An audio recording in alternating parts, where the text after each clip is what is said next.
Samot-saring sigawan ang naririnig ko. Nakakarinding ngunit nakakapangulilang boses ng mga bata na naglalaro sa may kanto.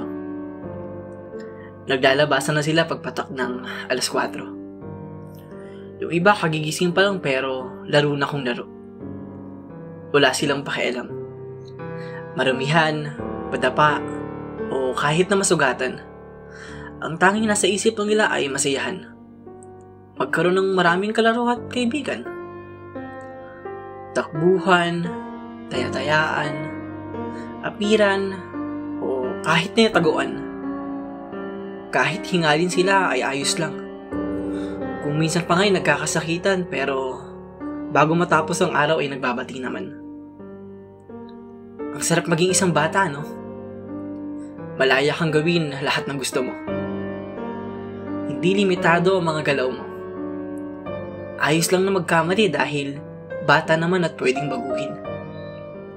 At higit sa lahat, wala kang problemang iisipin. Mag-aaral at maglalaro ka lang. Hindi mo problemahin yung kakainin mo sa hapunan. Ipagtitimpla ka pa ng mama mo ng Milo habang pinapanood mo yung paboritong palabas mo. Masarap maging isang bata. At aaminin ko, hindi ko maiwasang isipin na sana bata na lang uli ako. Na sana hindi ako tumanda. Na sana wala akong ibang pinoproblema. Na sana kasama ko ang aking pamilya. Na sana wala ako dito sa ibang bansa para kumita ng pera. At maglalaro lang ako. Isang bata na may malaking ngiti sa mga labi. Na punong-puno ng pangarap. Na isang inosente at walang kamuwang-muwang sa malupit na sistema ng mundo. Ang sarap maging bata. Na ang pagtilaok ng manok ay hudyat para bumahon ka na sa kama. Pero kahit gusto kong bumalik sa nakaraan, ay hindi ko pwedeng takasan ng kasalukuyan. Tapos na ang oras ko bilang bata. Iba na ang panahon. Pero kung sakaling mabibigyan ako ng pagkakataon, hindi ako magdadalawang isip na bumalik at iwan ang buhay na meron ako ngayon.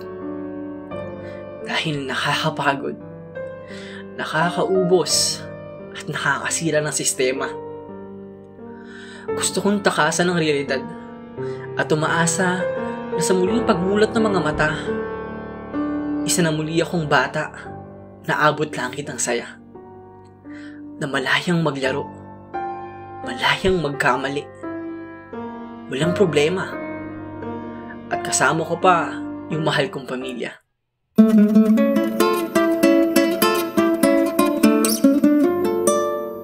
Tara at muling maglaro ng mga larong kalye. Langit lupa, taya-tayaan, patentero, o kahit na tumong preso.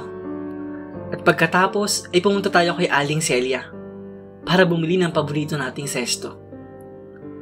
Magpapalipas oras sa gilid ng tulay at dadamhin ang bawat sandali ng ating buhay. Tara, laro tayo.